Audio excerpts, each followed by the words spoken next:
Tamara, you are chasing the story of Caesar the dog, his lawyer, and a day in court. What do you got? I am in Kew Gardens, continuing to chase the story of Caesar, the 80-pound pit bull from Staten Island, who is on death row for attacking and killing a 12-pound Chihuahua earlier this year.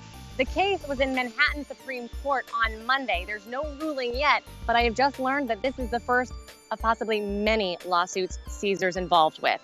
The judge has how many days? Up to 60 days to make a decision. But if the decision comes back not in your favor, you plan to appeal? Yes, we do. And I'm relatively sure that if the decision comes back in our favor, the city will appeal. Now, that was Richard Rosenthal. He is Caesar's owner's attorney. The owners, Kristina and Douglas Panattieri, are fighting the city's decision to euthanize their dog based on the fact that the city's decision conflicts with state regulations, and it's also a violation of their rights. Now, they have said that they'll take extra measures to make sure that this never happens again, including a muzzle and special training for Caesar. However, not everyone is so comforted by that, including Charlie's owners. Charlie is the 12-pound Chihuahua who was Caesar's victim. I went to Staten Island to go speak with Charlie's owners, Eugene and Ann Charles. She's defiant to get that dog put away. Well, I just want him put down. Definitely put him put down. Because you're concerned That's about... closure to me. Put him down. Mine is gone. Why shouldn't he be gone? You know? He's a murderer.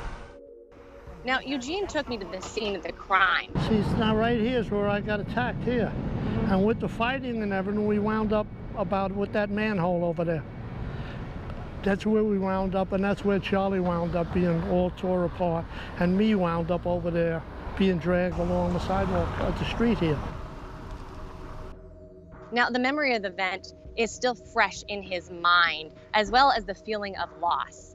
That's exactly how he would be till I came back. If it took 2 hours, 3 hours, he would be on that couch.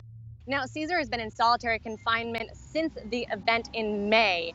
His condition has actually deteriorated. In fact, he was rushed to the emergency veterinary clinic last week. He had lost over 20 pounds, wasn't eating, and had his lungs were filled with fluid, that a condition that his family says he got at the ACC, the shelter that he's currently at. Now, because of that, Caesar's owners, they're taking more action.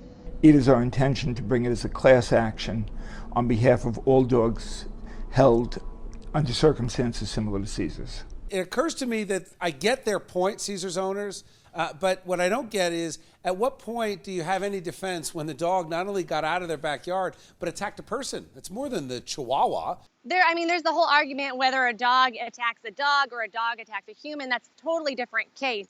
And in this case of Eugene, he reached down, and that's when the dog, to break up the fight, and that's when the dog bit him. However, what the Panattieris are saying is that there are regulations, there are procedures that you need to go through in order to euthanize a dog, and that the city is just not doing that in the way that the state mandates.